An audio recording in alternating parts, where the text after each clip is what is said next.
Buon pomeriggio a tutti e benvenuti a questo nuovo appuntamento online di Edicom Eventi. Oggi, nell'ora che seguirà, ci occuperemo del recupero dei solai con sistemi leggeri a Casseri e lo faremo con l'ingegner Denis Trovò, che vedete appunto già collegato e che saluto. Buonasera Denis. Buonasera Lara, buon pomeriggio a Ok. tutti. E andremo a vedere appunto come è possibile utilizzare questo sistema leggero in pratica a Casseri attraverso un caso studio di un edificio naturalmente che è stato recuperato e a mano andremo a capire anche quali sono le caratteristiche che ha questo sistema. Prima di lasciare la parola all'ingegnere vorrei darvi solo qualche informazione di carattere proprio pratico. Nei prossimi giorni voi riceverete una mail dalla quale potrete scaricare la presentazione che vedrete oggi dell'ingegner Trovò e potrete sempre tra qualche giorno eventualmente andare anche a rivedere questa presentazione online sul nostro canale YouTube Edicom News. Inoltre, e questa è l'ultima cosa che ricordo, dopodiché lascio direttamente la parola all'ingegner Trovò, avete naturalmente la possibilità di interagire direttamente con l'ingegnere attraverso il menu a tendina che vedete in pratica alla vostra destra nella sezione domande. Pertanto allora io lascio già direttamente la parola all'ingegnere e entriamo nel merito di questi sistemi leggeri a Castro. Cerchiamo di capire cosa sono e come sono stati utilizzati appunto in questo caso studio che, se non mi sbaglio, si affaccia sul lago di Como, tra l'altro. Dico giusto? Hai detto bene. Perfetto, allora a lei, Denis, a te Denis. Grazie Lara, buonasera di nuovo a tutti. Oggi parleremo di un caso studio, quindi non perderò tempo in chiacchiere, vedremo anche attraverso diverse foto di una ristrutturazione edilizia nel quale ha coinvolto anche il recupero dei solai con sistemi cassero leggeri, come avete visto e che si enuncia dal titolo, con tutta una serie di vantaggi sia dal punto di vista prestazionale che di gestione del cantiere. Anche in un'ottica di quello che ormai è nella bocca di tutti e che prende il nome di super bonus, cioè vi farò vedere un esempio di applicazione del super bonus in ambito sisma bonus. Ve lo annuncio molto velocemente, è stato introdotto dal decreto rilancio che è il DL 34 del 2020, tenete presente che è un decreto fatto di 323 pagine, 265 articoli, di cui 2 dedicati al mondo dell'edilizia, in particolare l'articolo 119 che parla di ecobonus 110% e sisma bonus 110. Cosa vuol dire? Ne possono beneficiare chiunque, dai condomini, dai singoli proprietari sulla prima casa ed eventualmente seconde case, purché queste rientrino all'interno di un condominio, gli istituti autonomi, case popolari e le cooperative di abitazione. Cosa ha fatto? Nient'altro che esteso quelle che erano le detrazioni già presenti e già fissate per gli ecobonus e sisma bonus degli anni precedenti, le ha estese al 110 sulle spese sostenute, diciamo, da un individuo per lavori che possono essere di efficientamento energetico, quindi ecobonus, o eventualmente di riqualificazione strutturale, di messa in sicurezza antisismica degli edifici. E questi il contraente, diciamo, gli viene restituito la quota della detrazione in 5 anni di pari quota. Del periodo, cioè di tutte le spese sostenute a partire dal 1 luglio 2020, quindi dopodomani, diciamo, fino al 31 dicembre 2021. Le novità quali sono? La cessione del credito, cioè la detrazione che è stata maturata a seguito di alcune spese per questi interventi, che li vedremo in uno sviluppo più avanti nelle slide, può essere ceduta al fornitore di servizi, che in realtà viene inteso come l'impresa esecutrice, o ed eventualmente altra novità di cessione alle banche oppure agli istituti finanziari, in modo tale che possano erogare direttamente già subito la spesa per anticiparle quello che sono le lavorazioni per l'impresa. Oppure lo sconto in fattura, quindi da un importo della fattura viene scontato totalmente l'importo. Ne parleremo più avanti, anche perché non vorrei soffermarmi troppo nel discutere anche l'aspetto fiscale, ma mi soffermerei solamente agli interventi e anche quelli dedicati solamente all'involucro edilizio. Anche perché stiamo aspettando i decreti attuativi che devono ancora uscire, quindi tutte quelle che noi sentiamo e raccogliamo ogni giorno sono nient'altro che indiscrezioni magari fatti da qualcuno che ha qualche portatrice di interesse. Oggi l'esempio che vedremo oggi è relativo al sisma bonus, quindi ad una riqualificazione dal punto di vista strutturale di una messa in sicurezza antisismica. Siamo nella cornice del lago di Como a Griante, un edificio che è interconnesso all'interno di tutta una serie di strutture turistico-ricettive che è il Palazzo delle Maioliche. L'intervento consisteva in una realizzazione di 12 appartamenti all'interno di un edificio storico, che è quello che vedete lì evidenziato, questa è una vista dal lago, e di 3 nuovi appartamenti, invece un nuovo costruito con la demolizione del vecchio edificio, con una nuova realizzazione di 3 appartamenti subito di fianco, in un unico livello. Quindi questa che vedete qui in azzurro e che sto evidenziando io con il mouse è l'edificio storico, non è stato demolito ma si è intervenuto in ristrutturazione.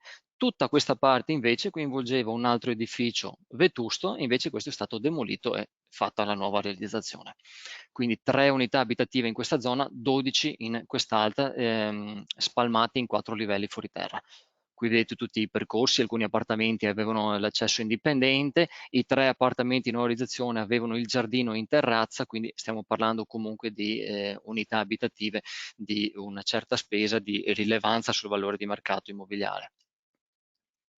Per quanto riguarda il layout distributivo esistente, per quanto riguarda quindi la parte del vecchio edificio, un piano seminterrato dedicato a cantine e taverne, e il piano invece seminterrato del nuovo edificio per autorimesse, dedicate a tutti e due i comparti edificatori.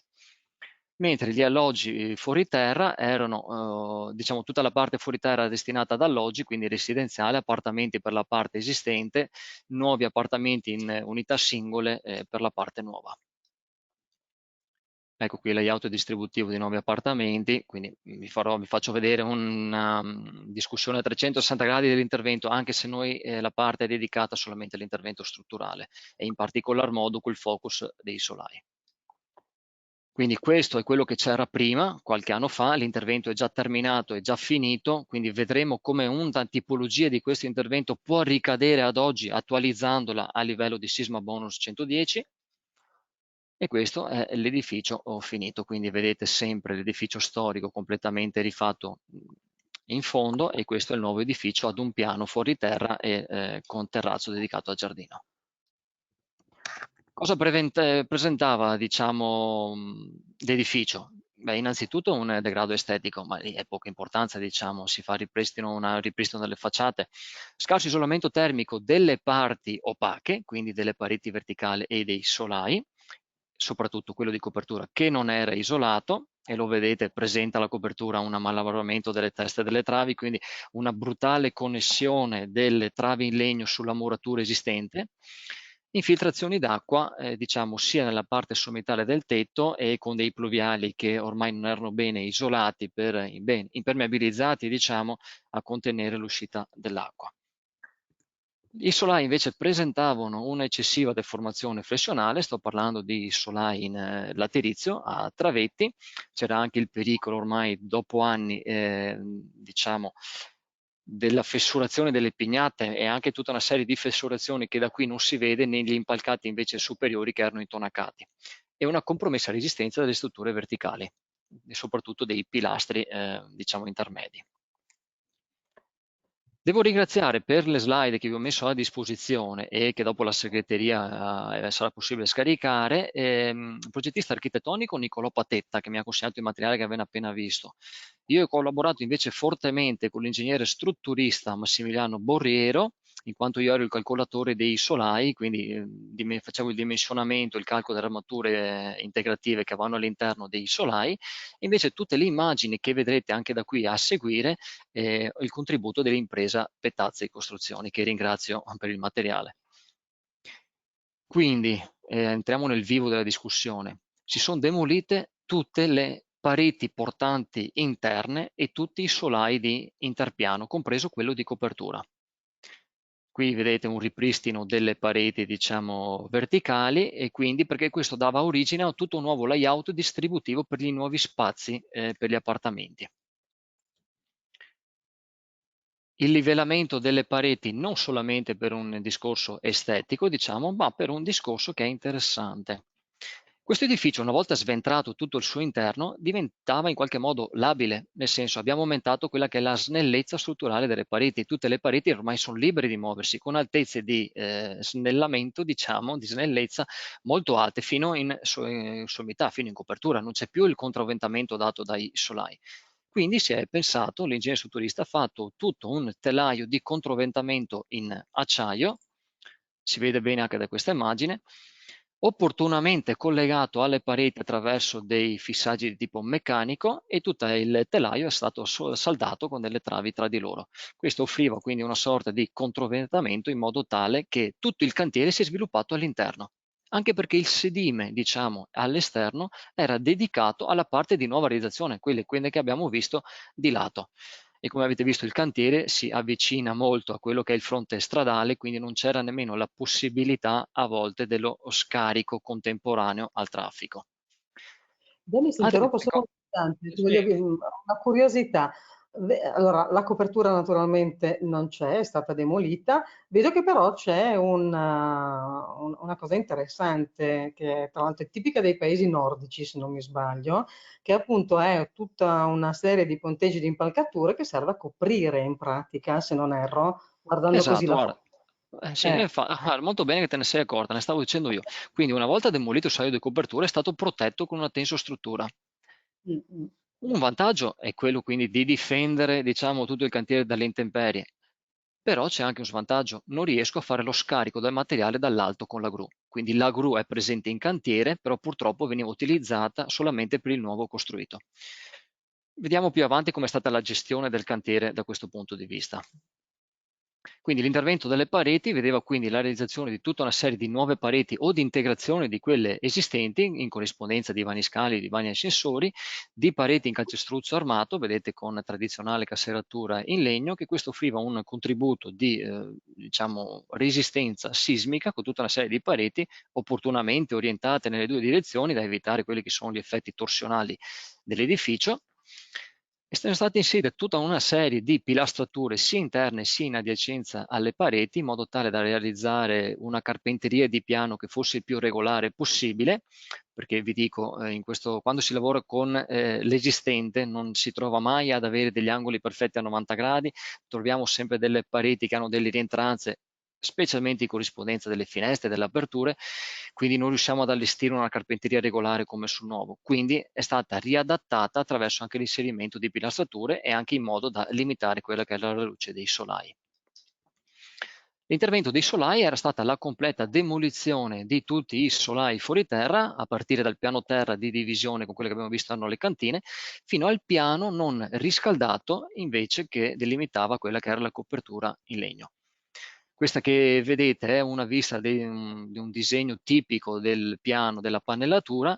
Vi garantisco che il disegno non fornisce la reale situazione, ma ogni pannello è diverso dall'altro. Adesso a livello grafico sembrano tutti uguali, in realtà non lo sono differenze anche di qualche centimetro uno con l'altro, con tagli diagonali, appunto per entrare nelle esigenze del cantiere. Quindi a questo punto l'impresa si è rivolta alla Bioisotherm per una soluzione di solai per questo cantiere in essere. Stiamo parlando di solai alleggeriti in EPS. L'azienda non fornisce solamente questa tipologia di materiale, ma tutta una serie di componenti e di prodotti per l'involucro edilizio. Si tratta, a partire da un sistema modulare cassero per pareti, è il cosiddetto sistema ICF, quindi Insulated Concrete Form, casseforme isolanti per calcestruzzo, con il quale realizziamo le pareti e le utilizziamo solitamente sia in tema di ristrutturazione che anche in tema di nuova costruzione. Una serie di prodotti paralleli di contropareti e pareti divisorie in gesso fibro rinforzato, quindi è aspetto non strutturale rispetto ai due precedenti, e tutto un sistema completo, il sistema ETICS di finiture a cappotto, quindi dalle singole lastre ai prodotti per rivestimento, ai rasanti, tutta la serie di accessori fino ai prodotti di finitura. Con questi prodotti riesco a soddisfare quelle che sono le nuove incentivazioni statali, quindi sisma bonus e ecobonus? Sì, lo vedremo, diciamo, nel corso delle slide, quindi già ve lo anticipo, è possibile con questi prodotti rientrare in queste nuove possibilità di detrazione così ampie. Quindi il solaio viene utilizzato sia come solaio di fondazione, può essere utilizzato anche come solaio di interpiano, e questo è un caso tipico, quello di oggi, solai di copertura sia inclinati che a destinazione a terrazzo, e può essere inserito in qualsiasi tipo di carpenteria che preveda una cordolatura in calcestruzzo armato, che sia di tipo ICF, quindi con le pareti che abbiamo visto in calcestruzzo, in muratura, sia su sistemi anche a telaio in calcestruzzo, su strutture in acciaio, siano loro realizzate con profili tipo HE, HEB, quindi profilati metallici, oppure su strutture in acciaio che prevedono una carpenteria di piano eventualmente fatta con travi di tipo reticolare tralicciate. Stiamo parlando di solai in calcestruzzo armato a travetti, infatti il pannello non è nient'altro che una cassaforma per il contenimento del calcestruzzo. Il pannello è opportunamente sagomato per l'incavo del travetto, che risulta a sua volta anche isolato inferiormente da un fondello sempre in EPS a spessore variabile. Il solaio viene quindi gettato in opera con tutta una serie di armature integrative, quindi di armature inferiori, di armature superiori, di monconature, rete elettrosaldate in modo tale da procedere dopo al getto del calcestruzzo. E siamo in possesso di quella che è la marcatura CE del prodotto naturalmente, e quindi di tutte, diciamo, a cascata le dichiarazioni di prestazione del prodotto. Il pannello può essere accessoriato anche di tralicci metallici per un discorso di aumento di autoportanza e di profili AC quale predisposizione per un'eventuale finitura in cartongesso. Per chi non lo conosce, ma credo ormai nessuno, che cos'è Però l'EPS?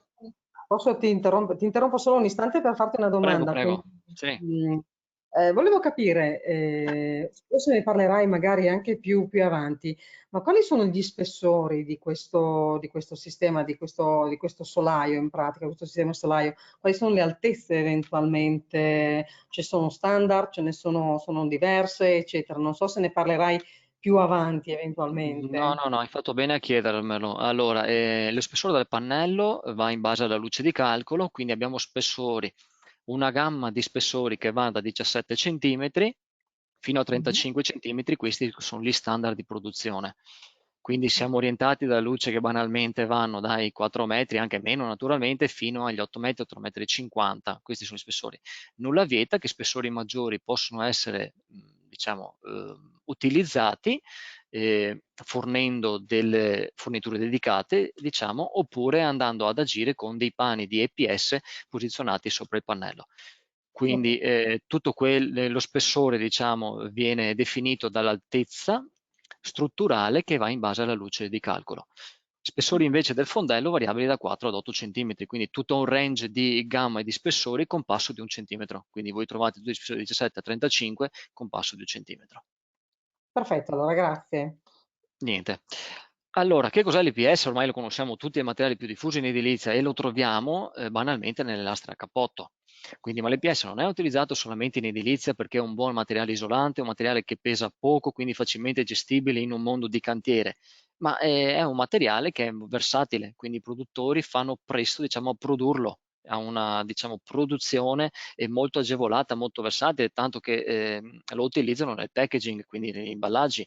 È un materiale che è resistente all'acqua, è impermeabile, è un materiale che non reagisce con eventuali prodotti anche di origine organica, infatti viene spesso utilizzato nel settore come cassette dell'ortovivaismo oppure nel settore alimentare, ed è un materiale che è completamente riciclabile, quindi io ho una economia circolare a fine utilizzo del prodotto. Infatti diciamo che uno dei casi, una delle cose per i quali viene utilizzato è una banale lastra da cappotto, diciamo una volta portata nel centro di recupero, viene smaltita e magari viene utilizzata per i PS da volume, per esempio per i rilevati stradali, oppure viene utilizzata, diciamo, le perle del materiale di recupero per rifare i calcestruzzi alleggeriti. Quindi stiamo parlando di un materiale totalmente riciclabile al 100%. Ecco. Ti interrompo solo qua, poi ti lascio andare avanti, sapendo di adesso di scatenare un vespaio su quello su cui sto per chiederti, su quello su cui sto per farti la domanda. Noi possiamo definire l'EPS un materiale sostenibile? E allora io direi sì, e lo direi anche con tranquillità, diciamo. Nella slide precedente vi ho fatto vedere i vari utilizzi dell'EPS. Tenete presente che l'EPS è un materiale isolante che è prodotto per il 98% di aria e 2% è la pellicola che riveste le varie perle di EPS. Quindi io chiedo veramente pochissima energia non rinnovabile all'ambiente. Dopodiché c'è una cosa da dire nell'intero ciclo di vita del prodotto e che viene testimoniato anche dall'IPD di prodotto. Quindi l'IPD è quel documento dove all'interno ci sono tutta una serie di bilanci energetici e di quello che io invece emetto in atmosfera. Dall'IPD si riesce a capire che il materiale spreca pochissima energia per essere prodotto ed eventualmente una cosa interessante è che essendo un materiale leggero, io diciamo in cantiere, riferendomi a quella che è l'unità di misura del cantiere, che è il metro quadro, diciamo, con 1 chilo di prodotto, che è l'unità di misura con il quale si fanno i bilanci energetici, riesco a rivestire molta più superficie utile, magari rispetto a qualsiasi altro tipo di materiale isolante. Tenete presente che un materiale come l'EPS va da peso che va da 20 kg fino a 30 kg al metro quadro. Gli altri materiali isolanti sono 60-70 volte più diciamo pesanti. E quello che è importante invece è il ciclo fine vita del prodotto, quindi che è completamente riutilizzabile al 100%. Ecco, tenete presente che anche per produrlo, ormai i produttori hanno trovato un ciclo ottimizzato, è da anni che è in commercio un prodotto di questo genere e maggiormente questa è la giustificazione tale che lo vedete molto diffuso nell'edilizia, specialmente nei rivestimenti a cappotto. Ottimo, grazie. Allora, stavamo dicendo, sì, entriamo nel vivo discorso vedendo quelli che erano i vantaggi per questo cantiere qui, a partire dalla leggerezza del pannello come manufatto a sé stante, a quelli che sono gli accessori dedicati per l'autoportanza, alla semplicità di posa in cantiere e quindi molto banalmente di conseguenza immediata la velocità di posa. Prestazioni termiche, è un materiale completamente isolante, tutti gli accessori a corredo, quali anche le lastre. Importante la leggerezza sul gettato, specialmente nel caso della ristrutturazione, in quanto non vado ad appesantire ulteriormente le pareti. Vedremo la validità dell'intervento sia dal punto di vista energetico che dal punto di vista strutturale e statico e tutta la serie di finiture che vanno a corredo e infine come è possibile accedere alle detrazioni. Leggerezza del pannello, quindi non serve la gru in cantiere perché il pannello è movimentabile a mano, un pannello lungo 6 metri pesa circa 30 kg, quindi è facilmente movimentabile da solo 2 persone. Queste slide qui, queste immagini qui, diciamo, forzano un po' il concetto, nel senso che vengono portate a mano da un singolo individuo, solitamente lo prendono ognuno per lato, quindi 2 persone sono sufficienti a movimentare il pannello in cantiere. Questa infatti è una foto del cantiere, quindi questo pannello qui sarà lungo 2 metri, quindi peserà attorno ai 20 kg, insomma. I pannelli sono larghi 60 e mi sono dimenticato di dirlo, vengono consegnati a misura. Quindi c'è tutto un lavoro, diciamo, di back-end all'interno del nostro ufficio, in quale noi disegniamo i pannelli in modo tale da offrire anche all'impresa tutto un schema di posa in modo che possa controllare il reale manufatto che gli viene consegnato in cantiere prima della produzione. In questo caso qui vedete che l'operatore cammina su un banchinaggio pieno, in realtà è solamente questa porzione perché adesso qui non lo vedete, ma questa sagoma di forma circolare è la predisposizione di una scala a chiocciola, quindi in questo caso qui per diciamo snellezza di cantiere hanno banchinato tutto l'intero parte di piano. In realtà basta un semplice banchinaggio ogni 2 metri. Ecco qui infatti, quindi i tralicci, che sono degli accessori su richiesta, sono completamente inglobati all'interno del pannello in fase di stampaggio. Questi corrono per tutta la lunghezza del pannello e mi garantiscono l'autoportanza fino a 2 metri in prima fase. Significa per la movimentazione del pannello, per il peso degli operatori e per il successivo getto di calcestruzzo. Quindi per tutte quelle operazioni che vanno dalla movimentazione, la posa del ferro fino al getto del calcestruzzo.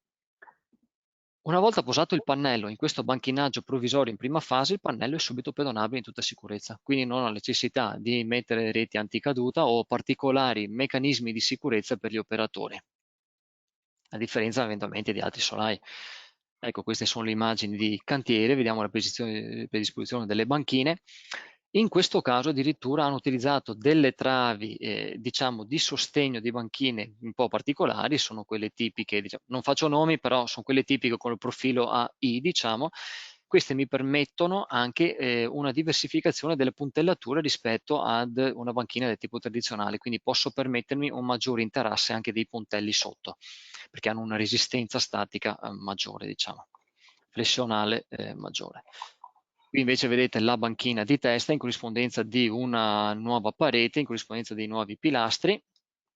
e qui una vista dall'alto, diciamo, di tutta la carpenteria, diciamo, di piano. In questa parte qui insiste una trave a spessore, verranno disposte successivamente le lastre isolanti come fondocassero e verranno disposti, diciamo così via, i pannelli termosolario. Velocità di cantiere.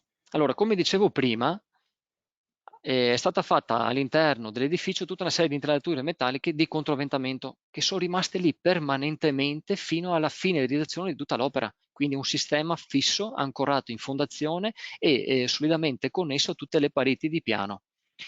E la copertura è una tensostruttura a riparazione delle intemperie. Questo cosa significa? Che tutta la pannellatura da che parte è entrata? Naturalmente sono fatti passare nelle aperture di maggior ampiezza, quindi tutta la pannellatura veniva utilizzata la gru una sola volta, diciamo, per stoccare tutto il bancale necessario al piano in un punteggio, diciamo, esterno allestito appositamente, facevano entrare i pannelli dalle forometrie e venivano direttamente posati nella posizione identificata come da schema di posa concordato con l'impresa. Da qui lo vedete bene, quindi una parte della pannellatura, anche per ottimizzazione di carico, veniva stoccata provvisoriamente in impalcati appena maturati di getto, oppure in impalcati provvisori, e dopodiché da qui venivano stoccati in altre parti, anche perché il cantiere non è proseguito tutto per piano, si è proseguito un po', diciamo, a scacchiera, quindi veniva realizzato una parte del quarto solaio, una parte del primo solaio e così via di intermittenza.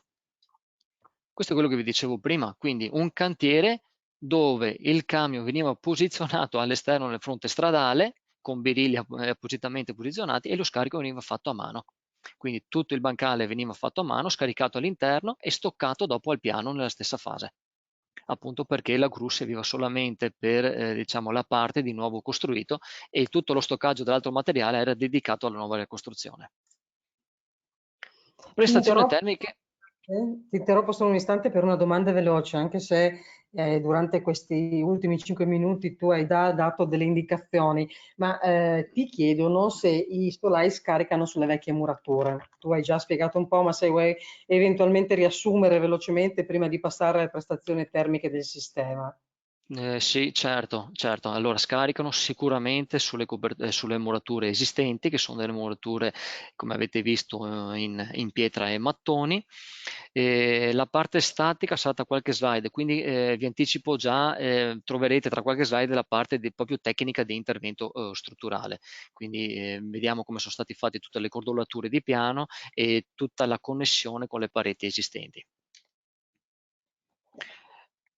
Prestazioni termiche avevamo detto, in quanto il pannello è totalmente in materiale isolante, è un materiale che ha una conduttività termica pari a 0,035 watt metro Kelvin, significa che ha una trasmittanza termica del singolo pannello, del singolo manufatto, che va da 0,30 a 0,16 watt metro quadro Kelvin. Come si inquadra questo numero all'interno della legislazione vigente? Quello che comanda è l'EDM requisiti minimi del 26 giugno. Quindi queste sono le tabelle che in base alla zona climatica dove si trova l'edificio dobbiamo rispettare. Il nostro pannello aveva una trasmittanza termica di 0,23, solo il pannello, quindi a prescindere da quelle che sono le finiture inferiori e quello che sono il pacchetto dei massetti superiori. Quindi già in zona climatica E, che è la zona quella di Como, che dettava un coefficiente minimo da 0,26, siamo già a 0,23 con il solo pannello, quindi un forte impatto per quanto riguarda l'isolamento termico. Quella che vedete qui a fianco invece è una stratigrafia tipo, non è quella del cantiere in oggetto perché non ce l'avevo, non ce l'ho.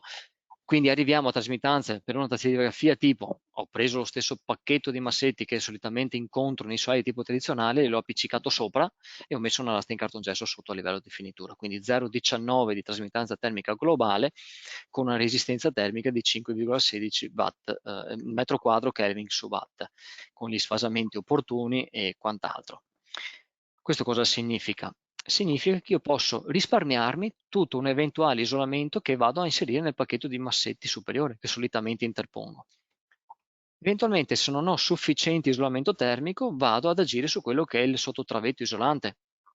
In questo cantiere qui tenete presente che nel primo solaio, quello di divisione quindi con le cantine e con le taverne, abbiamo aumentato l'isolamento a 6 cm del fondello anziché 4, mentre per gli impalcati intermedi dove non necessitava un importante isolamento termico in quanto separa ambienti comunque caldi tra di loro, siamo andati a continuare con il fondello da 4. In copertura, che era un ambiente freddo, quindi in quel sottotetto dove la copertura dopo successiva sarà in legno, anche in quel caso lì abbiamo portato l'isolamento del fondello a 6 cm. Questo mi permette anche cosa? Eventualmente di risparmiare su quelli che sono gli spessori dei massetti, per esempio per quanto riguarda quelli dedicati all'impianto di riscaldamento a pavimento. In altri cantieri siamo andati ad agire fissando inferiormente direttamente un impianto di riscaldamento radiante a soffitto direttamente a degli profili del cartongesso che sono stampati con il nostro pannello. Questo perché? Perché spesso e volentieri nelle ristrutturazioni non abbiamo lo spazio sufficiente, le altezze sufficienti a cui siamo abituati nel nuovo costruito. Quindi qualsiasi centimetro guadagnato, anche in ragione di questo isolamento termico e della possibilità di snellire gli spessori per togliere eventuali strati, sia isolanti che di massetti dedicati agli impianti, può far comodo. Quindi ottengo anche un minore ingombro del solaio.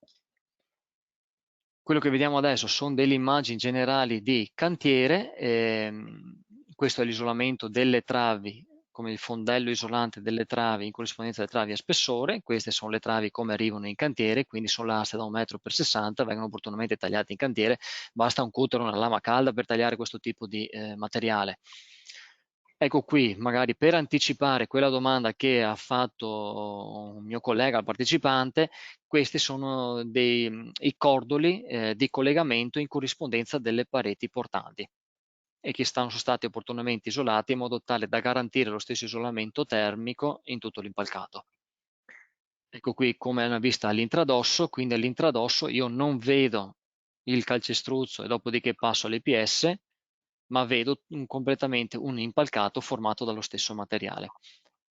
Quindi questa corrispondenza delle cordolature di connessione, quindi corrispondenza delle nuove carpenterie di piano. Leggerezza del solaio gettato, quindi è un solaio che pesa circa 120-150 kg in meno rispetto a un solaio di tipo tradizionale. Questo perché mi garantisce e me lo è garantito dal materiale con cui è fatto. Questo è particolarmente utile nella ristrutturazione perché non vado a appesantire le pareti esistenti, quindi ho tolto un solaio di pari peso, vogliamo ipotizzarlo, e l'ho sostituito con uno moderno di nuova generazione e quindi non sono andato a sovraccaricare le pareti esistenti né quantomeno, essendo un edificio alto, quello che è lo scarico in fondazione.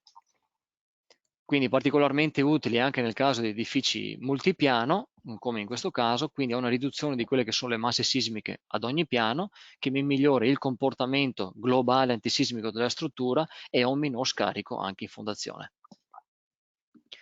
Questa è la tecnica di intervento. Quindi si va a realizzare tutta una serie di cordolatura in aderenza alle pareti esistenti, che mi fa una sorta di ciambella in modo tale che vado a riempire con i pannelli termosolaio. Quindi tutti i travetti dei solai sono collegati rigidamente a questo cordo di ancoraggio. Questo cordo di ancoraggio a sua volta è collegato rigidamente alle pareti perché vado ad inserire delle tasche di ancoraggio. Quindi è come se io avessi una mano, che è il mio solaio, e tutte le dita sono, diciamo, le tasche di ancoraggio. Quindi le mie unghie sono fissate solidamente a tutta la struttura portante esistente. Una cosa interessante è tutta l'intelaiatura metallica di controventamento rimaneva quindi in loco e quindi tutti i pannelli termosolari sono stati consegnati con queste tasche.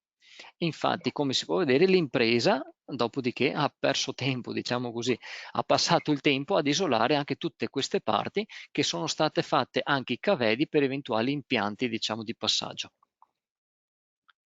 Un'ottima soluzione. Un consiglio, solitamente evitare di fare cordoli che vanno troppo all'interno delle pareti per evitare quello che è lo spalling, diciamo, delle pareti, se non conosciamo esattamente, se non abbiamo fatto dei carotaggi iniziali di pareti, quindi vado a perdere eventualmente tutta la resistenza della parete. Quindi in corrispondenza dell'ortogonalità del solaio vado a fissare i travetti con delle tasche di ancoraggio. Tasche di ancoraggio posso prevedere anche in modo longitudinale al solaio e in questo modo vado a spinottare anche in modo chimico. Prima di Ecco passare qui alla prossima slide, ti chiedo, faccio una domanda veloce, poi ce ne sono sì. alcune che riguardano il cartongesso a cui tu hai fatto accenno, ma ne parliamo più avanti perché so che entrerai nel merito tra qualche slide. Puoi Sì. ricordare le luci che si possono raggiungere con questo solaio? Che prima tu l'hai detto, però magari forse è passato un po'. Certo, allora i solai ragionano come tutti i solai ad armatura lenta a travetti, quindi quelli che voi tutti siete abituati a dimensionare con il 25esimo della luce. Quindi noi spaziamo da luci ordinarie, che sono quelle che gli architetti, permettetemi il termine, creano delle maglie 5 metri e mezzo per 6, 6, 6 e mezzo, quelle canoniche, fino a Mhm. spessori anche maggiori, luci maggiori. Per quanto riguarda la mia esperienza, io dimensiono solai tutti i giorni che vanno dai 4 metri fino ai 10 metri. Un intervento particolare sono arrivato anche quasi 12 metri in un intervento di edilizia scolastica, che eventualmente non so se l'ho inserito nelle slide o comunque quello che comanda è l'altezza strutturale. Quindi sono pannelli che sono veramente flessibili sia per quanto riguarda la produzione in fabbrica, sia per quanto riguarda un eventuale aumento di altezza da gestire direttamente in cantiere. Quindi arriviamo da luci, produzione in fabbrica, da 17 cm del pannello fino a 35, che significa luci da 4 metri, 4 metri e mezzo, fino a luci da 8 metri, 8 metri e 35. Eventualmente possiamo raggiungere anche luci superiori con, diciamo, una tecnica, facciamo questo termine, di appoggiare sopra il pannello dei pani di EPS in corrispondenza dell'alleggerimento in modo tale da far crescere l'altezza utile del solaio e raggiungere le luci che ci competono. Ok, grazie. Allora, eravamo rimasti, sì, queste sono alcuni slide degli interventi fatti, quindi delle tasche di ancoraggio in corrispondenza dei travetti, queste sono le migliori, dopodiché ci saranno anche delle tasche a passo costante. Chi detta il numero delle tasche e l'ampiezza dei cordoli è il progettista della struttura, quindi io mi ritrovo una carpenteria che ha già pensato qualcun altro e vado a disporre, diciamo, i singoli pannelli al di sopra. Quindi questo dimensionamento è tutto a carico, diciamo, dell'ingegnere strutturista. Queste non sono travi, queste sono delle corree di ripartizione, quindi sono degli abbassamenti dedicati in modo tale che il solaio abbia un comportamento non unidirezionale, ma ipotizziamo un comportamento a piastra e sono fatti direttamente in stabilimento. Quindi questi abbassamenti qui, questi diciamo rompitratta, corree di ripartizione, vengono fatti direttamente in stabilimento. Ecco qui altre immagini del cantiere che procede, quindi questo siamo al penultimo impalcato prima di quello della copertura, si inseriscono le armature integrative del pannello, le armature in corrispondenza delle travi, altri particolari delle lastre. La validità dell'intervento strutturale. Innanzitutto ho rifatto un solaio ex novo, quindi sicuramente ho recuperato quella che è la rigidezza flessionale di piano, quindi non ho più quei solai che prima, diciamo, erano carenti da questo punto di vista. Quindi recupero, diciamo, il diaframma rigido nel proprio piano. Ho ripristinato un comportamento scatolare dell'intero edificio, quindi ho collegato le pareti tutte tra di loro, in modo tale anche da evitare quelli che sono i meccanismi antipatici ma che spesso accadono degli edifici in muratura. Sono i meccanismi di ribaltamento fuori piano della parete per mancanza di connessione. Questo intervento mi garantisce quindi l'unione sia a livello di piano che a livello globale dell'edificio in modo da aumentare quella che è la resistenza sismica, il comportamento sismico dell'intera struttura e quindi a diminuire quella che è la vulnerabilità della struttura. E questo nel caso, ecco, vi ho portato un caso tipico, quindi il ribaltamento della facciata fuori piano per mancanza di collegamenti. Allora, questo l'abbiamo risolto in prima fase con quella intelaiatura metallica, quindi mi serviva da controventamento in prima fase. Una volta gettati i solai e arrivati a maturazione, l'intelaiatura è stata tolta e quindi erano i solai che mi assorbivano questa funzione. Parlando di numeri ingegneristici, cosa significa che non esiste più il ribaltamento fuori piano? Significa passare da un coefficiente alfa 0, che è il coefficiente di ribaltamento, o meglio, dell'innesco del cinematismo, da pre-intervento, diciamo, ad un aumento post-intervento. Quindi al di là dei numeri vediamo che è cambiato di un ordine di grandezza. Non solamente il coefficiente alfa, che è un coefficiente immediato di valutazione, ma mi è cambiato il comportamento globale dell'edificio.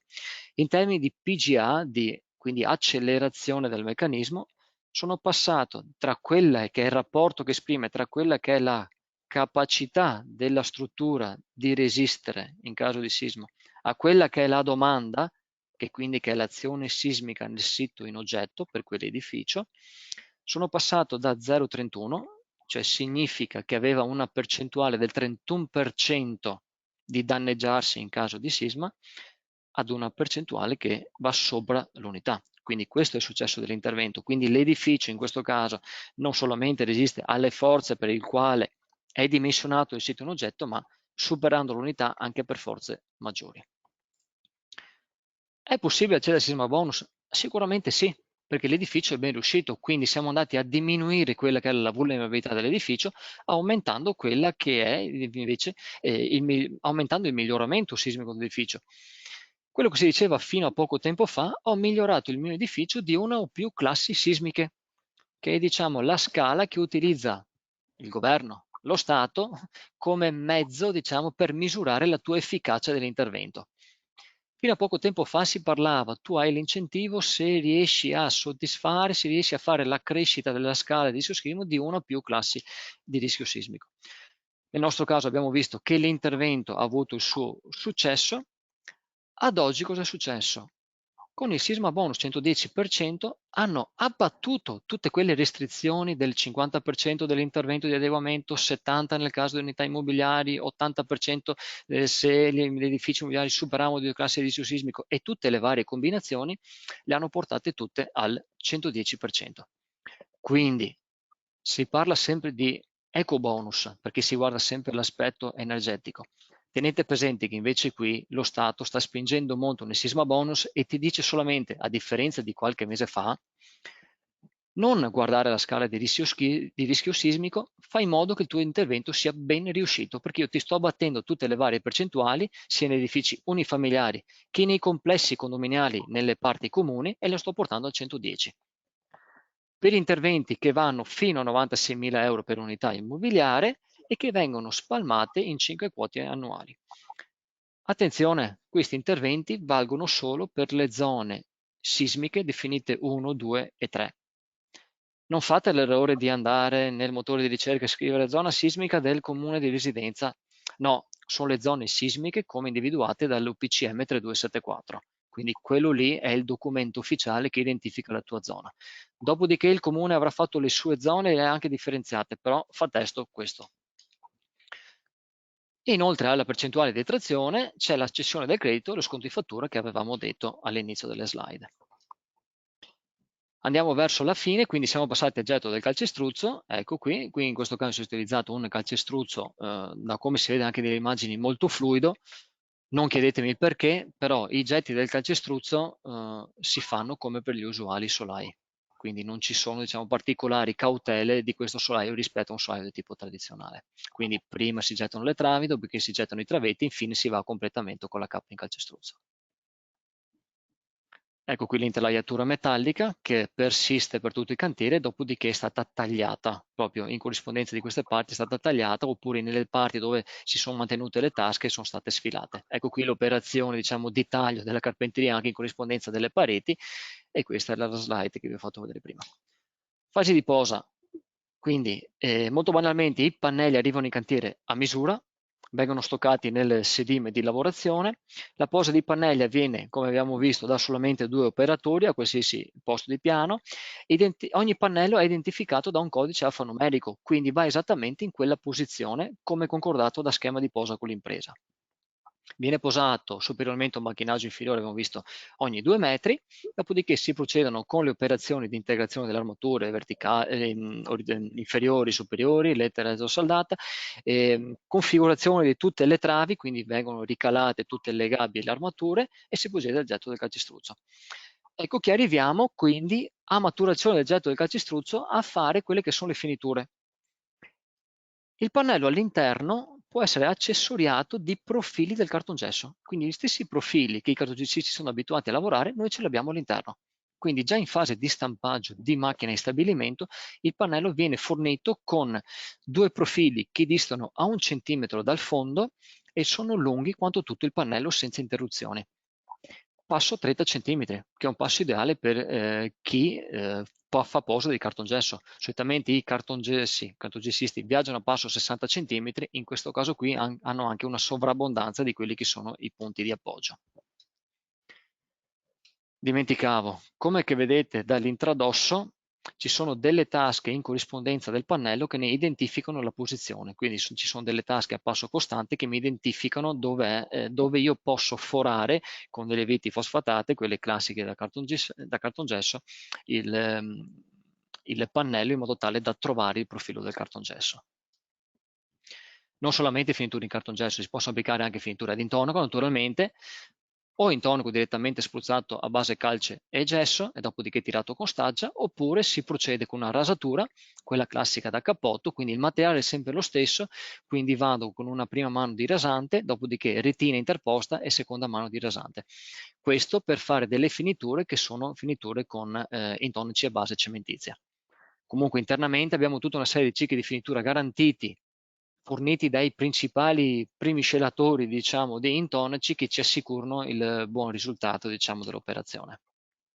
Quindi riusciamo a consigliare alle imprese, diciamo, se ha una ditta di fiducia, un fornitore che abitualmente utilizza, diciamo, a fornire quello che è il prodotto adeguato per la finitura. In Prima di questo andare caso avanti, qui, prima di andare avanti, allora ho una sì, dimmi. domanda che ho già pronunciato prima, ma alla quale tu hai già dato risposta in parte, nel senso che ti chiedevano appunto se i profili per il cartongesso sono tracciati ed evidenziati sulle PS. Tu hai fatto vedere appunto che ci sono quelle tasche, per cui suppongo questo appunto intendesse il collega che è collegato appunto via web. Eventualmente poi puoi spiegare un po' meglio. E l'altra domanda che riguarda sempre appunto il profilo di cartongesso è la resistenza di questi profili. Sì, allora, come Avanti. come identificare la posizione del profilo? Il profilo viene segnalato attraverso delle tasche, quindi queste tasche qui sono fatte direttamente in stabilimento, quindi chi posa il cartongesso sa benissimo che lo trova ogni 30 centimetri. Adesso qui non riesco a zoomare, però in questo punto qui vedete il passaggio del profilo. Ci sono due profili per ogni pannello e sono interposti in quello che è l'alleggerimento in EPS. Distano 1 centimetro dal fondo e in questo modo posso utilizzare il cartongesso sia posto in aderenza, direttamente fissato ai profili, o eventualmente, come fatto in questo cantiere, lo posso fissare su pendinatura. Quindi in questo caso sono andati a intervenire con degli ulteriori profili del cartongesso pendinati però ai nostri supporti. La resistenza del profilo molto cautelativa, posso dire che resiste a carichi appesi fino a 60 kg, sia puntuali sia spalmati lungo tutto il profilo. Quindi abbiamo delle prove di carico interne sia su una strisciata del profilo sia eventualmente su posizione di carico concentrato. Una che mi possa simulare magari quella sulla strisciata dei controsoffitti pesanti, come può essere un controsoffitto in gesso fibro rinforzato, che è uno dei materiali che noi commercializziamo e vi ho fatto vedere nella presentazione aziendale, o eventualmente di carichi puntuali che possono essere delle pendilature, magari eventualmente per il supporto di tubazioni o per il supporto di eventuali, diciamo, corpi pesanti. Ecco qui la Grazie. finitura finita e in questo caso hanno utilizzato un controsoffitto ribassato per far passare tutte quelle che erano le canalizzazioni dell'impianto elettrico. Nulla vieta che l'impianto elettrico possa essere fatto passare all'interno del pannello. Quindi con una lama calda, con un cutter, può essere semplicemente scanalato, fatto passare il corrugato in corrispondenza dell'alleggerimento e infine schiumate le eventuali discrepanze e chiuse a loro volta con l'eventuale lastra di cartongesso. Ecco qui un caso della pendinatura, per esempio in questo cantiere hanno pendinato tutte le tubazioni, diciamo, delle condotte di scarico nei nostri profili. Quindi sono andati a togliere parte di isolamento e i manicotti direttamente fissati ai nostri profili. Quello che mi chiedeva il collega, eccolo qui, l'ho anche scritto, non mi ricordavo, 60 kg al metro quadro.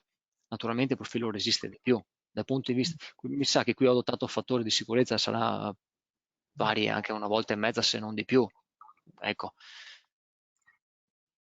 quindi questo per dirvi cosa, i profili nascono per l'ancoraggio di finiture di tipo in cartongesso, finiture in gesso fibra o materiali predisposti per la finitura. Non è fatto per i carichi pesanti. ho dei carichi pesanti da sostenere, devo andare puntualmente a caricare il travetto del solaio, quindi a fare le forometrie, diciamo il mio fissaggio puntuale con dei tasselli nel travetto. Prima di andare Comportamento. oltre, ti faccio un'altra domanda. Sì. Anche se mi hai già accennato, volevo capire quanti sono effettivamente le tipologie di solaio. Giustamente, non ne ho mai parlato. Allora, i solai vengono forniti essenzialmente in 4 tipologie che vengono identificate dalla presenza o meno di questi accessori. Accessori che abbiamo visto sono i profili per il cartongesso, per le finiture e sono accessori per l'autoportanza e quindi i tralicci. Quindi noi possiamo dare al cliente, all'impresa, diciamo, dialoghiamo spesso con l'impresa in questa fase, un pannello completamente EPS, quindi solamente materiale isolante primo degli accessori. Possiamo dare tutte le varie combinazioni con o senza uno dei 2 accessori, quindi solamente con il traliccio per autoportanza, perché magari hanno già scelto il tipo di finitura e dicono già che lo vogliono finire con l'intonaco, quindi i profili di cartongesso non sono necessari perché non fanno finiture con sistemi a secco, quindi non gli servono. Eventualmente possiamo anche fornire solamente il profilo, quindi perché magari adottano per qualche particolare cantiere, per come è stato strutturato, un impalcato completamente pieno inferiore, quindi che mi garantisce un'autoportanza completa con un banchinaggio pieno senza interruzione, però vanno a fare le finiture per cartongesso. Oppure, diciamo, hanno tutto un impalcato pieno per l'autoportanza in prima fase e finiscono ad intonaco, ecco che gli do in quel caso solamente un pannello sagomato in EPS. Una cosa importante, solitamente quando facciamo i solai di fondazione, quindi sto parlando del solaio di calpestio piano terra, chiamiamolo così, quindi a ridosso, erroneamente, controterra, anche se in realtà non è così, c'è sempre un'intercapedine ventilata, uno strato di separazione arieggiato, non forniamo i profili per il cartongesso, perché eventualmente nessuno va a fare la finitura dopo in seconda battuta. Quindi ecco che in quel caso lì forniamo i pannelli con il traliccio senza il profilo. Ok, Quindi grazie. ecco, esistono tutta questa gamma di disposizione degli accessori per tutte le varie tipologie di altezza. Comportamento acustico, vi ho portato banalmente una delle tante prove che abbiamo di cantiere dove diciamo, è stato posto un pacchetto diciamo, regolare con le piastrelle di finitura, un pacchetto di massetti per impianti, massetto autolivellante per lo stato di finitura superiore e intonaco inferiore, abbiamo 52 decibel per l'abbattimento dei rumori aerei, 57 decibel per i rumori a calpestio. Questo per dirvi cosa. L'acustica purtroppo, per quanto si possa fare una progettazione predimensionale, quindi dei requisiti passivi, conta molto quelle che sono le accortezze di cantiere. Quindi una volta posato un buon tappetino acustico che mi abbatte i rumori, diciamo, impattivi di calpestio, il solaio ha sicuramente una sua massa per come nasce, perché è un solaio in calcestruzzo. Se i lavori sono fatti bene, significa che sono fatti a regola d'arte, diciamo, risponde esattamente a quelli che sono i requisiti acustici passivi. Possiamo aumentarle, noi ne abbiamo tutta una serie di prove in casa, aumentare l'isolamento acustico, per esempio per i rumori aerei, andando a fare un controsoffitto, diciamo, un controsoffitto isolato anche con lana, quello sicuramente mi porta diciamo, maggiori vantaggi ad aumentare l'abbattimento acustico. Quindi non parlo più di rispetto ai requisiti passivi, sto parlando di benessere acustico.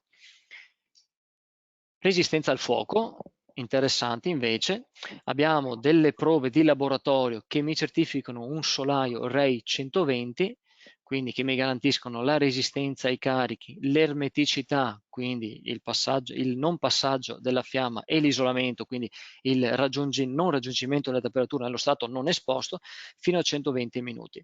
E questo lo otteniamo con una protezione a secco, questo l'abbiamo scelta noi, quindi abbiamo sposato diciamo, questo sistema di finitura perché era anche il più vantaggioso dal punto di vista economico, interponendo all'intradosso 2 lastre in cartongesso in classe di reazione al fuoco A2 S1 di 0. Quindi sto parlando di lastre in cartongesso non performanti, quindi non in classe 0, che mi assicuravano un pacchetto economicamente vantaggioso e sicuramente un successo dell'intervento. Perché la doppia lastra in cartongesso? Potrebbe risultare dispendioso. In realtà l'impresa l'unica fatica che fa è quella della prima posa dell'asta, la seconda va via molto in modo speditivo perché ha già un piano di posa già fatto. 2 lastre perché abbiamo visto da precedenti prove di laboratorio che il punto debole non è il solaio, il punto debole è la lastra, che può essere scalfita inizialmente nei punti, diciamo, di connessione tra una lastra, nei punti di aderenza tra una lastra e quell'altra. Quindi, anche se io in qualche punto, vuoi perché magari i lavori non sono stati fatti correttamente, perché vuoi che il fissaggio o la stuccatura non sia stata fatta in modo proprio eccezionale, mi passa la fiamma in quel modo lì, nella parte, diciamo, in cui mi passa la fiamma ho già la seconda lastra, che è quella più vicina al solaio. Quindi in questo modo vado ad abbattere notevolmente quelle che sono tutte le giunture derivanti da, diciamo, una protezione dell'impalcato fatto su lastre in cartongesso. Quindi è stato fatto su pendinatura, ancorata, diciamo, in modo puntuale al travetto. Quindi vengono fatte i fori sul travetto, vengono tassellati i profili, dopodiché si procede al doppio strato di cartongesso. Parliamo anche di costi, o meglio, vediamo quali sono. Ti interrompo solo un istante perché stai rispondendo a una domanda che è arrivata qualche istante fa che ti chiedeva se è possibile fare un accenno pro contro se confrontato con altri sistemi costruttivi, che lo vai a fare adesso naturalmente perché eccetera. Poi io ti anticipo anche già una domanda, ma questa no, no, meglio te la faccio dopo. Intanto andiamo avanti con questa che è molto interessante appunto perché dà già risposta a una delle domande appunto che ti sono state poste. Sì, più che di costi parleremo di incidenze, faremo un confronto, diciamo, a grandi linee tra un solaio, solitamente ho preso un lattero cemento che è quello di edilizia più diffusa, ma lo stesso discorso potrebbe andare bene anche per una lastra, diciamo, prefabbricata, non si fa nome, ma magari banalmente con il fondello in calcestruzzo. Ecco, lo spessore, stessa altezza strutturale, quindi dal punto di vista ingegneristico sto parlando di solaia a travetti in calcestruzzo. Chi ha passo 60 con nervatura da 11 come il nostro, chi ha passo 50 nervatura da 10, sono sfumature numeriche, conti alla mano, stessa altezza strutturale, ragionano sul 25esimo della luce. Attenzione che nel caso del nostro del termosolaio ho 4 cm di fondello NPS che sono ingombro. Sono ingombro da un lato, ma sono anche isolamento termico dall'altro. Quindi il guadagno non ce l'ho magari nell'ingombro, ce l'ho nell'isolamento. Anzi, come ho detto prima, ce l'ho isolamento sotto che mi va anche ad attenuare il ponte termico in corrispondenza della struttura portante, quindi del travetto, con la necessità che posso farne a meno sopra. Stessa incidenza di calcestruzzo, stesso quantitativo di armatura anche, vogliamo, diciamo. Da una parte la devo totalmente integrare in opera come nel caso del termosolaio, dall'altra parte invece ce l'ho parte integrata nel travetto. Va benissimo, quando abbiamo più operazioni di stabilimento meglio è, perché la prefabbricazione attenua quelli che sono i tempi di cantiere. Però fate presente che in un solaio di laterocemento non possiamo andare ad acire su diametri grossi, perché il fondello è quello che è 2,5 cm. Quindi quando io mi ritrovo a dimensionare solai da 8 metri di luce, sicuramente viaggiano con diametri di barre inferiori attorno ai F16. Quindi è impensabile mettere un F16 su 2 cm di calcestruzzo di fondello in laterizio in quanto non mi garantisce nemmeno il copriferro. Quindi attenzione che in questo caso, nei grandi luci o in caso di particolari carichi pesanti, le armature dedicate in cantiere le vado a gestire allo stesso modo, quindi perdo quella che è la prefabbricazione di stabilimento. Da una parte ci devo aggiungere però le pegnate in laterizio, ci devo aggiungere le lastre eventualmente per il massetto, qualora non riesco, e se ce l'ho anche dall'altra parte, perché in entrambi i casi ho la necessità di fare un isolamento superiore, sicuramente sarà limitato nel caso del termosolaio, perché comunque ho un guadagno dal punto di vista energetico, con tutte le accortezze dell'eventuale assenza di ponti termici, come abbiamo visto con l'integrazione anche delle lastre sottotrave in corrispondenza delle strutture portanti, che possono essere travi a spessore, oppure tutte le cordurature perimetrali. Vantaggio sicuramente quello del banchinaggio. In un solaio tipo tradizionale devo fare delle banchine ad ogni metro. Nel caso del termosolaio ho il doppio del banchinaggio a disposizione, quindi vado a diminuire quelli che sono i rompitata, vado a diminuire anche quelli che sono i puntelli nel caso in cui io adoperi delle particolari travi, come abbiamo visto in questo cantiere. significa andare via spediti nei tempi di cantiere, significa ingaggiare minor manodopera per fare tutta la puntellatura, significa allestire in minor tempo il cantiere, ed abbiamo visto che stiamo spostando manufatti che sono leggeri, e in questo caso qui è stata la dimostrazione tangibile, vi ho fatto vedere con le immagini, anche perché a me piace far vedere le immagini per vedere la concretezza del risultato, non stare lì a magari solamente a commentarlo. Quindi i pannelli arrivavano in cantiere con camionate complete per ottimizzarne i costi dei trasporti e la logistica, anche perché avete visto il cantiere ragionava su un fronte strada trafficato. I pannelli venivano subito stoccati e messi nell'impalcato, e i materiali di avanzo, magari dedicato ai piani superiori, veniva stoccato nei solai appena realizzati, o comunque anche quelli appena macchinati, comunque stiamo parlando di macchinaggi leggeri. Le imprese che lavorano con noi, che hanno sposato il materiale, ci dicono che hanno un risparmio del 15-20% in logica non del materiale in sé, anche del materiale, ma solitamente su quelli che sono i costi e i tempi di cantiere. Costi minori significa minori noli delle attrezzature. Se io non utilizzo la gru ne ho solamente vantaggio, infatti la gru era dedicata al cantiere nuovo, non in quello esistente. Questo è stato un cantiere tutto chiuso in se stesso, e la movimentazione veniva totalmente all'interno in modo manuale. Ma prima Completo, di mi rimangono, non so se sono in linea con i tempi, quindi ci do Guarda, abbiamo un'occhiata. ancora una decina di minuti, insomma, però Ecco, prima di passare sia al cappotto esterno, quanto ho visto che hai altri argomenti sì, interessanti, voglio farti due domande, di cui uno ne avevi accennato prima, nel senso, quando parlavi appunto del caso studio, dicevi appunto che tutti gli elementi erano differenti l'uno dall'altro, quindi il fatto di avere dei pezzi appunto su misura ci sta, insomma, l'hai confermato. Ma è possibile anche avere dei tagli particolari di questo sistema? E questa è la prima domanda che ti faccio. Invece la seconda domanda, questa tipologia di sistema è possibile utilizzarlo anche per un recupero di un sottotetto? Queste sono le due domande, prima di andare ok, avanti. perfetto. Allora, rispondo subito alla seconda, e la risposta è sì, sicuramente. Quindi spesso li utilizziamo nei solai a ridosso di ambienti freddi. Cosa significa? Sicuramente nel caso che ha chiesto la collega, quindi delle coperture o eventualmente di sottotetti non riscaldabili, che magari come in questo caso si affacciano su coperture non abitabili, su sottotetti non abitabili, e anche in fondazione, quindi è un altro ambiente freddo, o comunque in tutti quei magari scantinati, taverne, box auto e ambienti freddi, piani piloti, quindi ambiente completamente aperto, diciamo, all'ambiente esterno, le pilastrature, e si inizia la costruzione a partire dal primo livello.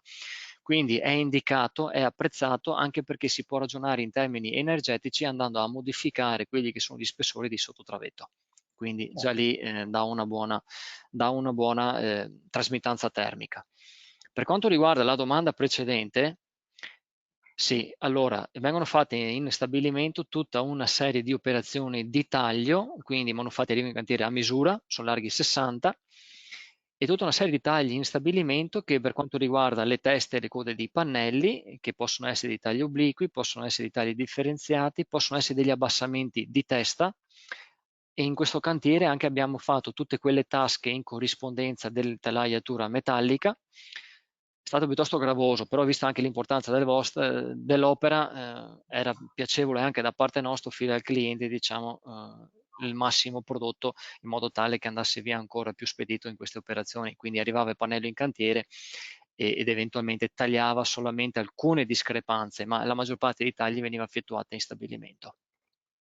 E sì, in questo cantiere purtroppo c'erano dei tagli anche in diagonale che, se non ricordo male, erano in corrispondenza del vano scala, tutti i tagli in corrispondenza delle tasche per l'intelaiatura di controventamento, e le corree c'erano, e quindi sì, abbiamo fatto un bel lavoro, e tutti i pannelli erano diversi lati, fidatevi, a prima vista sembravano uguali, ma diciamo anche all'interno di una stessa campata andava leggermente rastremandosi, e quindi anche se sono 5 centimetri di differenza si fanno sentire alla lunga, e quindi non era il caso che l'impresa stasse lì a perdere il tempo a rifilare il materiale. Ottimo, grazie. Quindi io credo di aver sforato l'ora, quindi il focus del solaio l'abbiamo superato. Volevo però fare l'intervento a 360 gradi in modo tale, anche so che i colleghi lo apprezzano e anch'io quando seguo i webinar mi piace vedere l'intervento in tutte le sfumature. L'intervento, quindi la parte nuova, nel contempo si avanzava anche la parte nuova, scusate, mi sono dimenticato di dirlo, fatta sempre con il termosolaio, anche la parte nuova, con carichi in terrazza maggiori perché erano pedonabili, quindi è stato opportunamente dimensionato perché c'era un po' di iaiino, quindi carichi attorno ai 700 kg al metro quadro, in più pedonabili a terrazza. E tutto l'intervento della parte invece del palazzo esistente sono stati fatti degli interventi di recupero dal punto di vista energetico, quindi il classico cappotto all'esterno, vedete i nuovi divisori per il layout distributivo interno. Queste erano alcune delle facciate, non so se vi ricordate, vi ho messo delle slide, tutta un'operazione diciamo di isolamento all'esterno con la staccapotto, internamente con delle contropareti isolate anche con lana all'interno. Ecco, vediamo qui alcune fasi, vediamo lo spessore del cappotto, il risvolto del cappotto in corrispondenza delle spallette delle forometrie e questo invece è il particolare, diciamo, delle contropareti. E questa è l'operazione finita. Quindi l'impresa Petazzi mi ha fornito tutta una serie di fotografie, quelle che vi ho fatto vedere sono solamente alcune, ma ce ne fossero di imprese che mi hanno fornito materiale di questo modo, che ringrazio vivamente. La domanda è, era possibile al tempo sfruttare l'ecobonus 110%? Quello che possiamo andare a fare, diciamo, a partire dal 1° luglio per le spese che il contribuente ha a carico del 1° luglio, documentate naturalmente con tutta una serie anche di accorgimenti fiscali? Sicuramente sì. Questo perché? Esistono tutta una serie, io li chiamo così, di interventi trainanti che fanno da traino ad altri tipi di interventi. Tra questi interventi trainanti, nel famoso articolo 119 che parla dell'ecobonus 110%, ci sono gli interventi di isolamento termico delle superfici opache verticali e orizzontali, se queste occupano un'incidenza maggiore del 25% della superficie disperdente lorda, con materiali che devono rispettare i criteri CAM, criteri che sono attualmente, diciamo, obbligatori per i lavori pubblici, adesso li hanno spalmati anche per interventi di tipo privato, per un tetto di spesa fino a 60.000 euro per unità immobiliare. Cosa significa? Che io posso intervenire con un sistema di isolamento a cappotto, che è quello che banalmente, se uno scrive ecobonus del 10%, esce isolamento a cappotto, ma non solo. Si possono anche fare isolamenti di cappotto interno. Attenzione però, in questo tipo di intervento dobbiamo fare attenzione a quello che è il comportamento termoigometrico della parete, quindi fare delle verifiche puntuali della nuova stratigrafia e vedere eventuali condensi all'interno e in quanto tempo queste evaporano ed eventualmente intervenire con dei teli a vapore o barriere a vapore. Oppure anche l'insoflaggio, quindi non vi sto, come potete vedere, una marchetta dal punto di vista aziendale, vi sto proponendo gli eventuali interventi. In questo ultimo di insufflaggio però attenzione ai punti termici, in quando io vado a riempire un'eventuale intercapedine che potrebbe risultare vuota con del materiale isolante, però devo fare attenzione ai punti termici in corrispondenza delle pilastrature. Altro intervento trainante sono gli interventi sulle parti comuni in corrispondenza degli impianti, quindi qui vado molto velocemente, quindi stiamo parlando di condomini con caldaia a condensazione che devono essere almeno in classe A, oppure pompa di calore, oppure di ibridi o geotermici, anche alcune volte in abbinamento ad un impianto fotovoltaico e anche con l'accumulo e con le microgenerazioni. Tetto di spesa in questo caso degli impianti 30.000 euro per unità immobiliare. Attenzione, la normativa mi dice non basta che io cambia la caldaia, quindi non sono interventi da fare solamente in centrale termica, sono interventi dell'intero impianto di riscaldamento. Quindi attenzione alla sostituzione anche di eventuali tubazioni, di eventuali condutture, fino agli impianti scaldanti finali che possono essere i radiatori, i ventilconvettori o quant'altro. Quindi l'importanza della distribuzione non solamente dell'intervento sulla caldaia. Questo aspetto dell'impiantistica è stato esteso anche agli edifici unifamiliari, quindi sono state eliminate le caldaie a condensazione, interventi solamente pompa di calore, ibrido geotermico, fotovoltaico e accumulo con microcogenerazione, tetto di spesa uguale, 30.000 euro per unità immobiliare.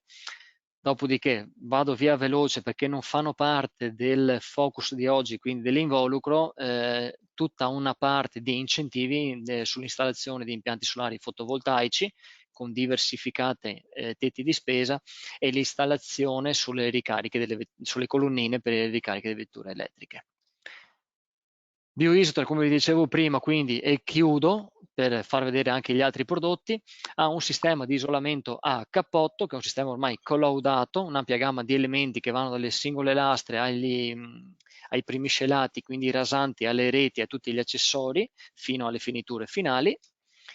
E le contropareti BioGPS sono delle contropareti in gesso rinforzato, quindi ho una lastra in gesso rinforzato con una quindi elevata resistenza meccanica, importanti prestazioni sia acustiche che di comportamento al fuoco e soprattutto, visto che vado a fare un intervento all'interno dell'abitazione, ho una lastra classificata in classe A per quanto riguarda le emissioni VOC, quindi tutte quelle emissioni, diciamo, che vanno ad incidere su quella che è la salubrità dell'ambiente, quindi sulla salute dell'individuo. In classe A significa che emetto pochissime, sono molto inferiori rispetto a quelli che sono i limiti di legge. L'estensione di 3 di quegli aspetti di isolamento termico e di impiantistico fanno da effetto traino a tutti quegli interventi che erano precedentemente presenti negli ecobonus e sisma bonus. La parolina magica che inserisce il legislatore è congiuntamente, quindi hanno esteso la percentuale di detrazione al 110% con i limiti di spesa ognuno per i propri importi. Queste slide ve le lascio, quindi non le commento, queste sono tutte le cose che potete fare in presenza del Superbonus 110%, in particolare quello del sisma bonus l'abbiamo visto, quindi hanno aumentato le incidenze, e in particolare un aspetto interessante, e se ne vede poche però anche nel web parlare, è il bonus acquisto, quindi l'intervento di demolizione e ricostruzione. Quindi io ho una piccola casa, vecchia, vetusta, le spese per metterla a posto sono maggiori rispetto a quelle di un nuovo intervento, l'intervento di demolizione e ricostruzione va all'interno di quello che viene chiamato il sisma bonus, quindi le detrazioni, questa tecnica di intervento era presente anche prima con le detrazioni del 75 fino all'85%, quindi ho la detrazione del 96.000 euro del 110% sul prezzo di acquisto dell'unità immobiliare se in zona sismica 1, 2, 3 e se riesco a fare la vendita entro 18 mesi dal termine dei lavori. Questo solamente per introdurvi un aspetto particolare che è il nostro focus, che è il nostro business aziendale, che è il sistema completo con pareti solai, diciamo, dove in un'unica fase io riesco ad realizzare un involucro completamente isolato.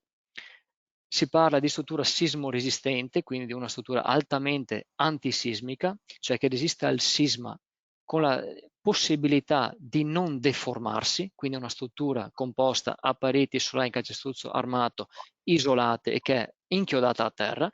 Significa che a post evento io non ho danni nemmeno alle finiture, perché diciamo stiamo parlando di strutture che vengono dimensionate per edifici strategici quali ospedali e caserme, quindi in modo tale da assicurare l'operatività delle attività all'interno dell'abitazione, facilità di posa per la leggerezza degli elementi e velocità di cantiere.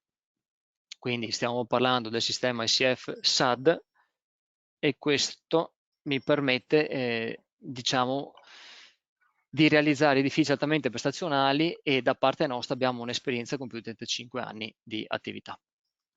Io credo che con questo, credo di avervi annoiato abbastanza e di lasciare, diciamo, domande a chi mi ascolta che credo siano più interessanti di quest'ora. Abbiamo un paio di domande, più alcune che poi ti faccio io. Tra l'altro di questo sistema, se vuoi magari passare all'altra slide che tu hai, così la lasciamo anche come memo.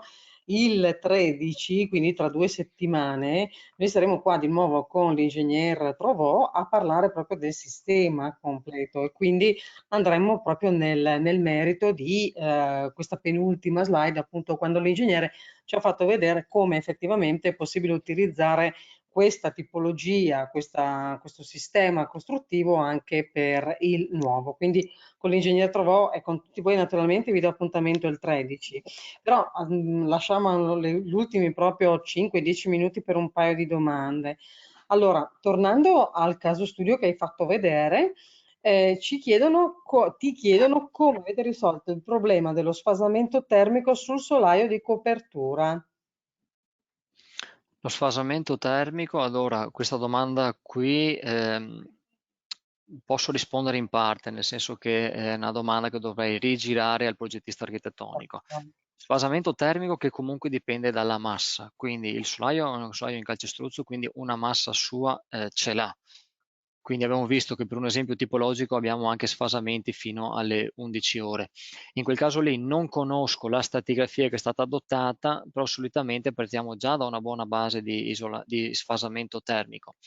La domanda credo io fosse stata impuntata nel caso in cui abbia magari delle particolari condizioni climatiche e l'ambiente magari risulta particolarmente freddo, però lo sfasamento mi garantisce fino a 12 ore quasi, quindi non ho problemi di questo tipo qua, anche perché sopra il solaio solitamente ci fanno un pacchettino di massetti, quindi vado ulteriormente ad amplificare diciamo, la massa. Questo per quanto riguarda il solaio nostro, quindi a confinamento di un ambiente non riscaldato. Per il solaio di copertura, che forse lì ha più importanza la massa termica, è un solaio di copertura in legno, quindi sappiamo che lì invece dobbiamo intervenire con grossi spessori di isolamento, solitamente con materiale tipo fibroso, quindi solitamente con lane. Per mia esperienza, solitamente finché abbiano delle adeguate sfasamenti termici, e sto parlando magari di climi caldi, un solaio di copertura in legno deve avere almeno 30 cm di lana. Quindi se posso suggerire, non so le soluzioni adottate in questo cantiere qui, non so nemmeno come l'abbiano fatto, so che l'hanno riproposto tale uguale, però solitamente con travi opportunamente dimensionate secondo la normativa vigente, quindi leggermente secondo me più grandi dal punto di vista dimensionale e sicuramente con un pacchetto più performante dal punto di vista termico. Solitamente si interviene così sui solai in legno. Quindi solaio in legno a mio avviso che dovrebbe anche essere rivestito con lana, dopodiché uno strato di ventilazione e dopodiché passare la guaina, con tutti gli strati eventualmente di tenuta all'aria e di tenuta al vapore. Ok, allora, c'è una domanda sulle PS. E quindi se si può dare conferma della traspirabilità delle PS ai fini del comfort ambientale. Ma sì, allora l'EPS è un materiale isolante, ha una sua traspirabilità. Quello che io dico sempre è questo. Secondo me la traspirabilità non deve essere valutata sul materiale, deve essere valutata sulla stratigrafia. Ipotizziamo su banalmente lastra a cappotto, quindi sulla parete finita, che deve avere delle condizioni al contorno, sia dal punto di vista di temperatura, quindi meno 5 gradi all'esterno e 20 gradi all'interno, delle condizioni di umidità e su quella ritarare il glaser. Quindi su tutta questa stratigrafia qui, che può essere la più banale, mattoni più cappotto, più finitura del cappotto e all'interno intonaco, a quelle più, diciamo, più laboriose, come la controparete con una lana e quant'altro. Quindi la traspirabilità del materiale deve essere una traspirabilità intesa a livello della parete, in modo tale che non ci siano fenomeni di condensa interstiziale e fenomeni di condensa superficiale. Ed eventualmente la valutazione di punti termici. Io la metterei in quest'ottica qua, quindi una volta che sono soddisfatte le condizioni al contorno, oggigiorno la normativa anche ci aiuta dicendoci che tieni presente che ti può aiutare anche la ventilazione meccanica, ma io vi stavo parlando in un discorso totalmente asettico, quindi è un discorso che viene dal glaser, quindi un discorso di condizioni igrometrica, dopo sulla ventilazione meccanica meglio, io la consiglio non per ovviare ad un discorso di condensazione superficiale, ma per un discorso di salubrità dell'aria, che secondo me è fondamentale ad oggi. Viviamo la maggior parte del tempo in ambienti chiusi, non in ambienti aperti, e si è dimostrato che gli ambienti chiusi sono dal punto di vista igienico, salubre, più inquinati quasi rispetto a quelli esterni, appunto perché c'è la mancanza del ricambio d'aria. Io concluderei questa web conference con una domanda. Prima parlavamo di sottotetti, adesso andiamo proprio in fondazione. Parliamo di due problematiche, meglio una problematica e una ipotesi di soluzione. La prima è se possiamo utilizzare questo sistema anche in caso di riqualificazione, nel caso in cui sia necessario rinforzare il piano di fondazione. La seconda domanda invece riguarda un argomento che a volte trascurato, ma che non dovremmo assolutamente trascurare, visto che abbiamo parlato di comfort fino adesso. E Sì. quindi il problema radon. Possiamo utilizzare il termosolaio per proteggere un edificio dal gas radon? Quindi queste due domande. Usare per rinforzare una fondazione per proteggerlo dal gas radon. Ok, allora sì, allora anch'io prima ne parlavo di solai di fondazione, ne commercializziamo parecchi, io mi trovo a dimensionarne molti. Allora, visto che il tempo a disposizione non sapevo com'era, era la prima volta, diciamo, non mi ero preparato la presentazione, quindi ho messo anche delle slide aggiuntive e approfitto allora per farle vedere. E questo è un solaio di fondazione nuovo, però che rende l'idea anche di un solaio di fondazione al recupero. Come funziona il solaio di fondazione? Funziona che io mi alzo, allora sto parlando di fondazione di tipo indiretto, quindi di una fondazione, scusate, diretta, però non uniforme, quindi non a platea, ma vi sto parlando di fondazioni che nascono come travi rovesce. Quindi io vado a posare direttamente il pannello nella trave rovescia e ci devo fare una sorta di banchina, perché ha un'autoportanza fino a 2 metri. Questa banchina è una banchina a perdere, quindi è una banchina a rimanere, mi rimane lì per tutta la durata dell'edificio, che non è resistente, è solamente in prima fase. In questo modo, come vedete, io ho creato uno strato di ventilazione, questi qui in fondo sono le condotte di ventilazione per far uscire l'aria in modo tale da creare anche un effetto camino, un po' quello che si viene a simulare con il vespaio aerato creato con cupole. Solamente in questo caso qui io realizzo sia un vespaio aerato e quindi vado, come hai detto tu, introdotto tu, a limitare quella che è la diffusione del gas radon, che è un gas inerte, incolore, inodore, che non si vede, però che nasce dal sottosuolo e che è dannoso per la salute umana, lo vado ad evacuare attraverso una ventilazione di tipo naturale. E inoltre ho anche un solaio che è isolato termicamente. Ecco qui il duplice vantaggio. Vediamo se si vede. Ecco, questo è un altro. Lì avevo una banchina in legno, questa è una banchina invece, diciamo, realizzata con dei blocchi casso e questo è un intervento, guarda caso, un intervento di recupero.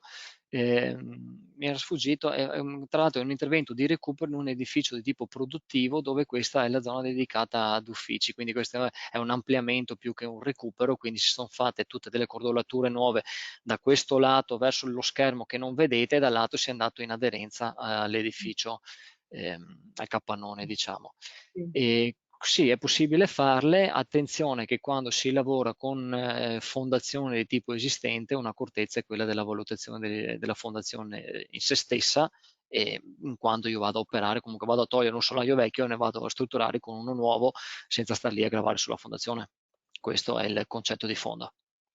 Perfetto, allora. Ehm, Se abbiamo finito, Lara, io volevo solamente ricordare esatto l'evento del 13 di luglio, che parliamo di edifici NZEB, e, solamente per dirvi che ci sarà anche un altro relatore, quindi avremo la testimonianza diretta dell'impresa esecutrice, che quindi io parlerò prettamente dell'aspetto progettuale e l'impresa vi dirà di quello che è l'aspetto del vantaggio direttamente trovato in cantiere. E solamente una precisazione così a carattere commerciale: se vi fa piacere seguiteci sui nostri social in modo tale che trovate anche tutte queste nuove iniziative e le nostre web conference, diciamo, in modo puntuale e aggiornato. Perfetto, tra l'altro faccio anche io una precisazione, se non erro, impresa ma anche committente poi dell'edificio che andremo a vedere il 13, vero? Sì, esatto, impresa anche committente, e qua infatti Mm. io parlerò della parte dedicata all'involucro e lui diciamo, svilupperà quella parte di cantiere e di impiantistica che è rilevante anche quella di un edificio NZEB, anzi un edificio, ve lo anticipo, classe Gold Casa Clima. Infatti, quindi andremo a vedere proprio come è possibile utilizzare questo sistema costruttivo per ottimizzando sia la parte energetica quanto appunto la parte strutturale. Allora, io ringrazio naturalmente l'ingegner Trovò, con lui ci vediamo appunto il 13 luglio. Invece a voi che siete ancora collegati, vi do appuntamento a tutte le altre nostre web conference, per le quali io vi rimando naturalmente al nostro sito Edicom eventi. Lì potete trovare tutto il nostro programma. Vista l'ora, io vi direi buona serata e ci vediamo, come ad esempio mercoledì prossimo con l'Ingegnere Trovò, invece ci vediamo tra 2 settimane. Di nuovo grazie per l'attenzione a tutti e grazie di nuovo anche all'Ingegnere Trovò. Grazie a Arrivederci. tutti, grazie, arrivederci.